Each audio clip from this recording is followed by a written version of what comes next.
What is up, everybody? It is yours truly, Connor, aka Super Nerd CM613. And do not adjust your sets. Do not adjust what you are watching or listening to, depending on how you're absorbing this media consumption. But yeah, I'm not talking about Marvel. I'm not talking about anything Marvel Cinematic Universe this time. No, I'm switching it up. And we're talking Superman. We're talking the big boy blue here, the head state of DC, as James Gunn's first movie launching the new DC universe with Warner Brothers. This is, I just got done seeing it not too long ago. I got done seeing it yesterday with my son.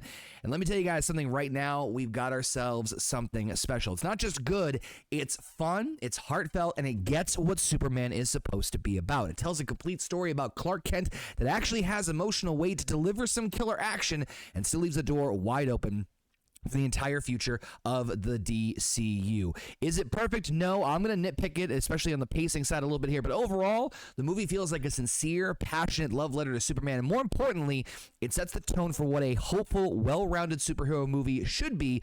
And yeah, I already kind of want to see it again. I'm not going to lie. I want to talk about this in full, great detail. Again, I want to hear your guys' thoughts, predictions, all that stuff going into this. Let me know in the comments. Let me know on social media. All the links are down in the description. I'm going to go over some just general thoughts about this. Again, this is not going to be as structured as my Iron Man or the Incredible Hulk review. I am working on Iron Man 2. That's coming down the pipeline. But just another fun little video review to talk about Superman and my thoughts about the movie and a lot of stuff going into it. Now, before I even get into things here, I do want to also say that, just in general, I was never big a Superman fan, right? So it kind of, in terms of catching you guys up to speed as far as my fandom, obviously I lean more towards Marvel in general. But growing up, I was exposed to DC and DC Comics, so it's not like I hate DCU or DC in general. In fact, DC has some great stories that are still yet to be told on the bigger stage. But obviously, people tend to lean more towards Batman, and Batman being the more popular, superhero. And obviously, Superman for me was kind of hard to wrap my head around, because how do you write a story about a guy who can literally do anything at this point in time? A man can fly. He is practically invulnerable. I mean, obviously there's kryptonite, but generally speaking, he can do anything. He's practically a god. How do you make a story about Superman? But let me tell you something. James Gunn knocked it out of the park. Now, going into this, I was a little bit hesitant, and obviously there's a lot of pressure being put on James Gunn to make this thing work and to make it a success, and obviously set the stage for the future of what's going to be eventually the new DCU, the DC Cinematic Universe, or I guess DCCU, the DCU, I guess it would be called. I don't know. I can't spell. But man, he knocked it out of the park. It was actually it was a fun, pleasant experience. And I got to say, the trailers definitely hyped me up too. Specifically, the scene with Clark or Superman and Lois Lane, the interview and the trailer that we saw, which we'll talk about here in the minute. That combined with the heartfelt talk with Pa Kent in the trailer, that kind of sold me on this movie and saying, all right, we got to go check this out. And like I said, it does not disappoint. With that being said, let's dive right into the story. So what I really love here is that Superman 2025 isn't trying to be an origin story, but still finds a smart way to get you up to speed on Clark's past. Not just to check a box, his background actually becomes a major plot point later on in the film. Thematically, the story is about one thing: how do you stay good when the world around you is falling apart? Superman's not just saving cats from trees, although he doesn't save a squirrel, and stopping trains. He's trying to figure out how to be a symbol of hope in a time when hope feels outdated. And the movie doesn't get too preachy or too philosophical. It walks that line very, very well. It's thoughtful without trying too hard to be deep. You've got to be strong. You've got your strong emotional moments, especially tied to, of course, his parents, his heritage, and the struggle to find the balance. And the action never outshadows the heart. And honestly, the tone is one of the movie's biggest strengths. It feels modern, but optimistic. Big, but also personable.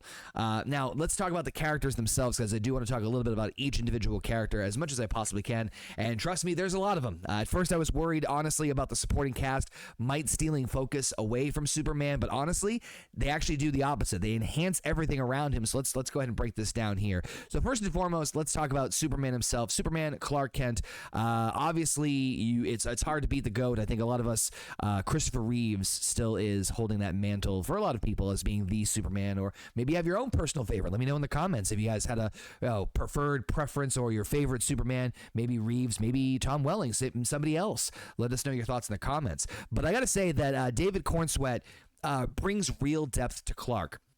This isn't just a dude flying around being perfect.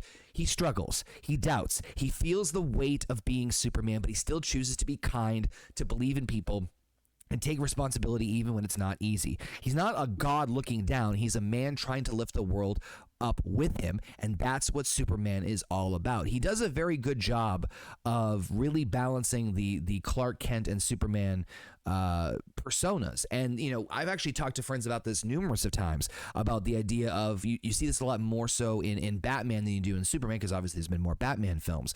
But sometimes there can be an actor who is a very good Batman, but not a very good Bruce Wayne, and vice versa. And so the charm and joy about Superman is that, you know, Clark Kent is the secret identity. He really is Superman, but Clark Kent is just him trying to blend in with everybody. He doesn't want to be this, like, you know, big thing over everybody. He doesn't want to be a god. He wants to be one of us. And there's several scenes in this movie and several moments of his acting prowess that really highlights and showcases that. So I got to say, David really knocked it out of the park with really being able to differentiate the bumbling, like, you know, facade of Clark Kent, and really he nails that character down perfectly. He acts like it's two very different people. And I also do, by the way, love that they also make the Hypno glasses canon. Just thought that was funny as all hell, to that make sure that nobody actually recognizes that he is actually Superman, but still a little funny thing. But it's great. He does a phenomenal job of balancing both, like I said, Clark and the Superman personas and powers and abilities and the range. So just absolutely knock it out of the park. But another one that's also stand out is, of course, Lois Lane. Rachel Bonzahan. I hope I'm saying the last names right. I always butcher these here. Absolutely phenomenal. You know, she's a standout. She's not just the love interest. She's an anchor in Clark's life. Sharp, fearless, and emotionally grounded. Their chemistry is very real. The relationship feels earned, and she actually drives the plot in a couple of important moments. She's not just the damsel in distress, which is the way she's written in the character and the way that she's written in the comics. You know, Lois Lane sometimes I feel like is treated as the damsel in distress, where she'll run headfirst into danger, then, oh no, help me, Superman. But not this Lois. This Lois is driven, determined. There's even a scene where she's driving one of Mr. Terrific's vehicles and getting the Daily Planet crew out of harm's way. She's the one driving the thing. So she's not like she's just sitting on the sideline. She takes action. She's driven. She's fierce. And that's the vibe I got from that interview scene that I mentioned earlier in the trailer that really hooked me on the dynamic between the two. She's not a pushover. She's not a rollover. She has flaws. And the other part of it too, I have to say, is very very appreciative, is, as I mentioned before, this is not an origin story. It's not an origin story in the sense of you know, we're told, or we're seeing Superman's origin from the beginning. We're 3 years into Clark's run as Superman and as the character, or as the gimmick, I should say, whatever you want to call it. But the dynamic, like the relationship's already there. So Clark and Lois are already dating at this point, and she knows he's Superman, obviously. And so the interview scene is kind of a good foil because it really reinforces the fact that this is not a perfect relationship. This is not a, you know, everything is all, you know, phenomenal. Lois has her flaws, as does Clark. And you see that in that interview scene. And it's fleshed out a little bit later on in another more intimate scene between the two of them. But again, character depth, flaws, dynamic, things you can explore in the future. Love it. And Lois absolutely knock it out of the park. Kudos to Rachel and her performance. I can't wait to see more of both of them, honestly, in the future of the DCU. But let's talk about the Justice Gang too. What a wonderful cohort of characters. We've got Guy Gardner, Hawkgirl, and Mr. Terrific. Hawkgirl and Guy Gardner are a little bit more background here. Hawkgirl specifically, unfortunately, Millie she does not get a lot of screen time. I wish we can get a little bit more. She got, unfortunately, I think the shit end of the stick. Excuse me, Isabella Merced, excuse me, getting the shit end of the stick here. But Guy Gardner, I mean, Nathan Fillion, you can tell he's having a lot of fun with the character. He is a cocky jerk in the best way. The characters, I feel like we'll get more out of these now. I've heard that we're going to be getting more of Guy Gardner in Lanterns, which is the spinoff series coming down the pipeline.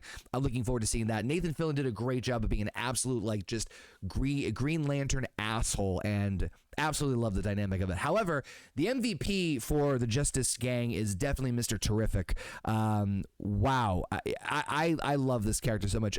Edie Gahiji, I hope I'm saying the name right. I'm so sorry if I'm butchering this.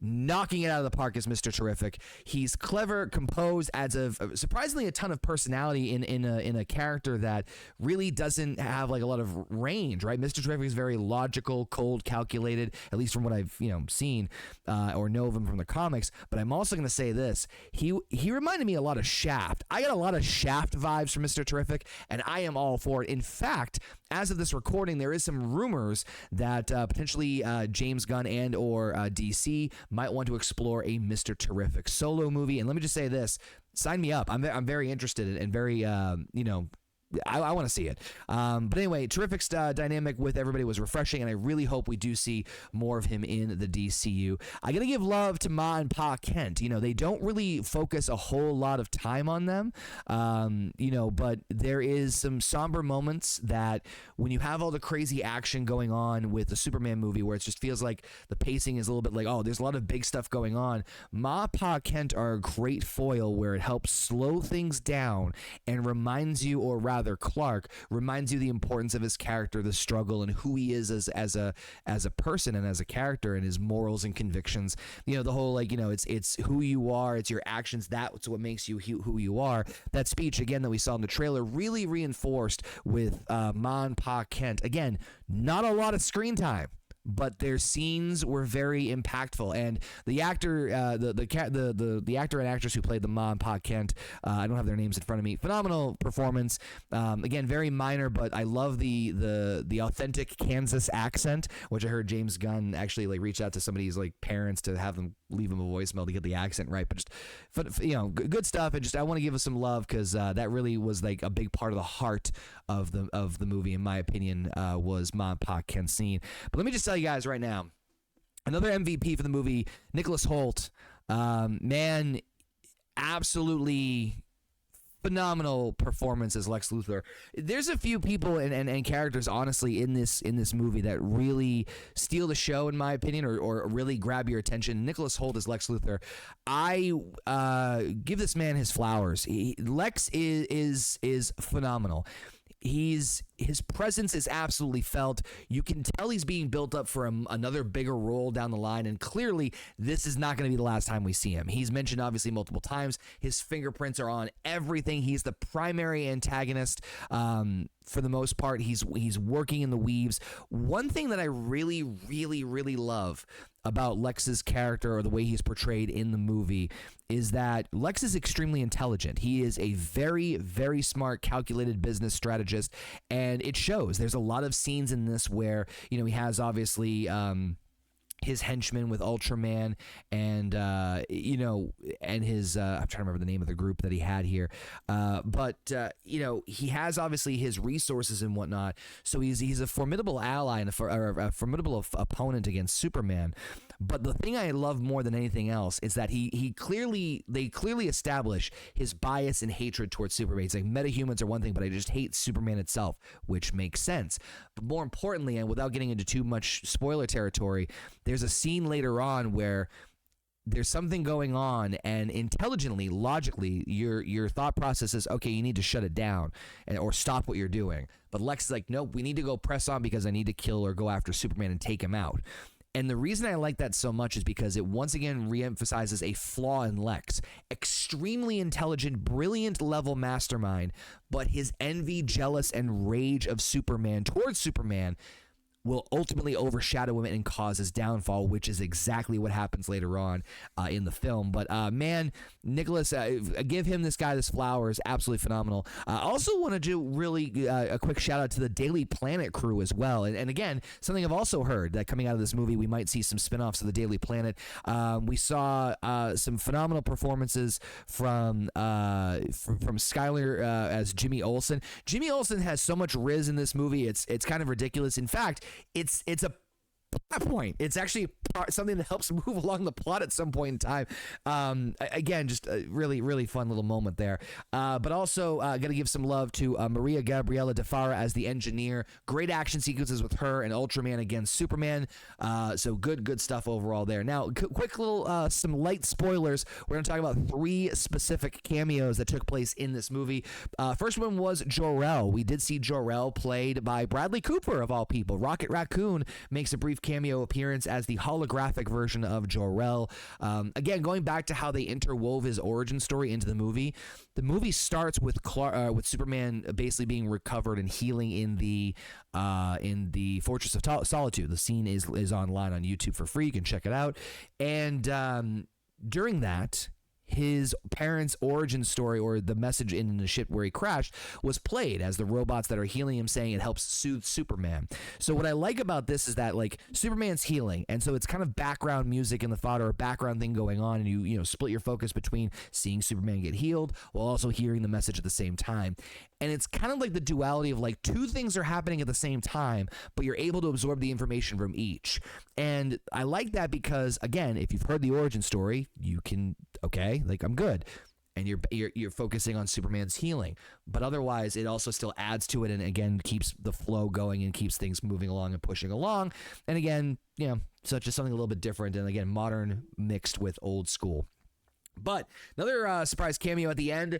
Again, spoiler, was Supergirl. Sorry, I mentioned Millie earlier. I thought I had that list name under Hawkgirl. No, Millie Alcock was Supergirl, and she will be Supergirl in the next movie, which is Supergirl. She makes a quick cameo at the very end, revealing, spoiler alert, that Krypto is her dog, and that Superman was watching it while she was recovering. And so she wakes up from a nap towards the end of the film, saying, "Oh, you're looking after my dog," and then Krypto going absolutely berserk after her, as we've seen him in the trailers too. By the way, Krypto, also, if you love animals, you're just going to love Krypto overall. The last cameo, very quick. Yes, Mr. John Cena as Peacemaker, doing a quick talk show segment, talking about how he feels about Superman. It's literally like less than 5 seconds, or I shouldn't say less than 5 seconds, less than a few minutes. But again, just a quick little fun little reminder that everything's going to start being connected now in the DCU. But let's talk some things about the action, the style, and the visuals for a second. The action scenes in Superman, man, they go off, man. Each set piece has a different vibe, different stakes, and the camera work is wildly creative. You can tell that they had fun with the choreography and the visual storytelling. Superman vs. Ultraman was used as dynamic, almost video game-like camera styles, fast, clear, and impactful. The fire-breathing monster battle is kind of huge and terrifying, but still tying back to character building in some case. In fact, spoilers again, at one point Mr. Terrific helps kill that monster, and then Superman kind of shrugs and goes, "Oh man, I was hoping to take it away and study it." No, again, not wanting to kill because Superman is so good and pure of heart, or at least intentionally.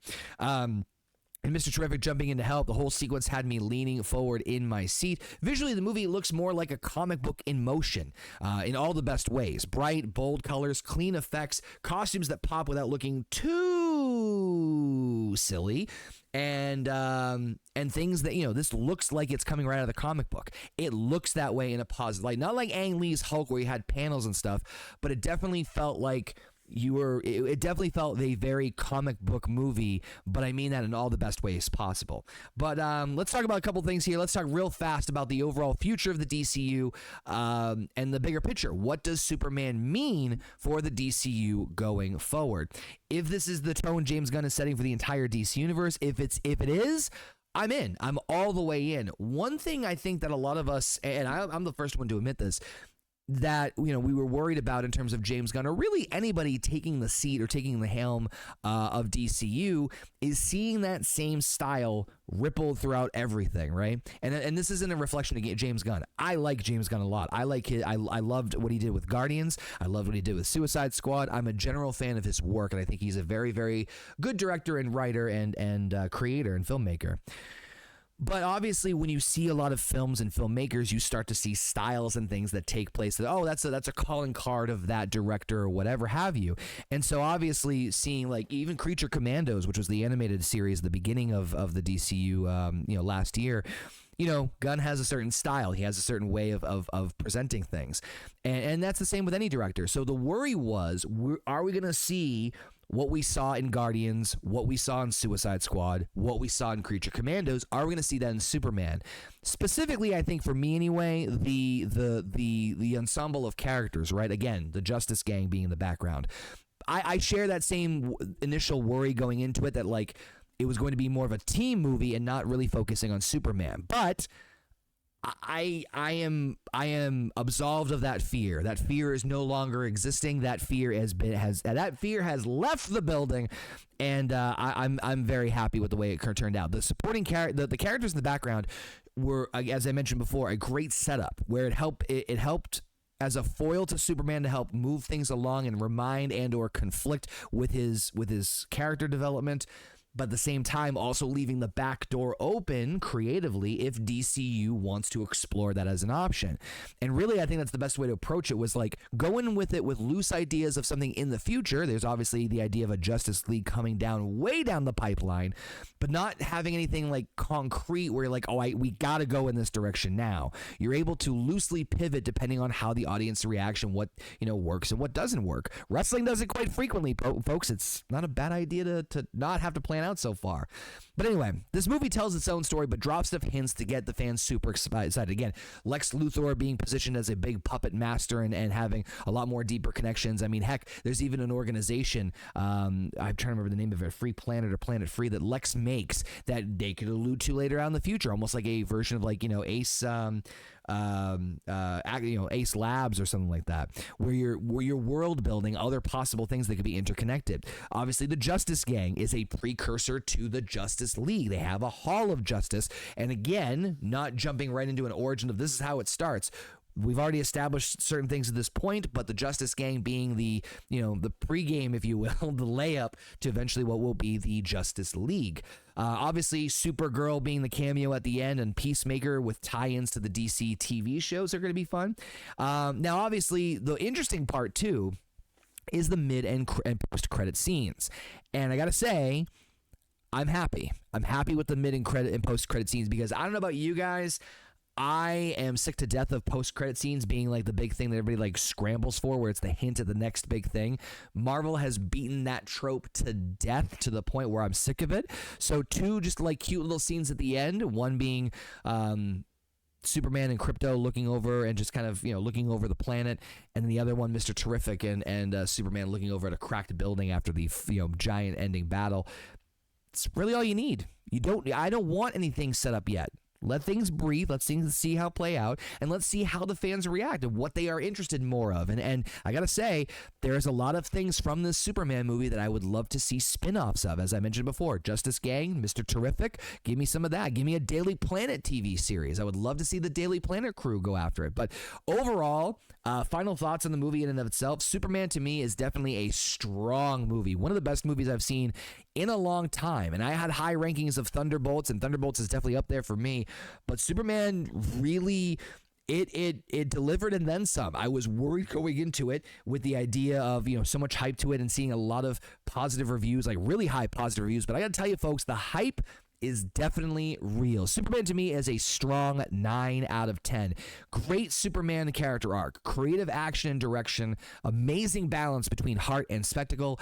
It's fun and not dumb-ish, and above all else, it's hopeful. The only real flaw is the pacing is a little bit uneven in some cases, and some costume designs I have some questions about, and some moments feel a little rushed while others linger a little bit too long. But honestly, that's the kind of thing you notice after you've had a great time. This is a movie that respects the characters, respects the audience, and gives us a Superman that feels right for today. It's the best Superman has felt on the screen in a long, long time. And more than anything, it's made me hopeful. Hopeful for Superman, hopeful for DC, and more importantly, hopeful for what comes next. But what do you guys think? I want to drop your thoughts down below. I want to know your favorite moment character, what you guys thought about it, what your favorite Superman is, and where you think the DCU is headed next. Who knows? I might do a future video in the future about it. Like, subscribe, hit that bell, all that fun jibber jabber. You guys know how it goes down here. And hit me up on the social media, and I will see you guys in the next video, whenever that may be. Up, and away, bitches.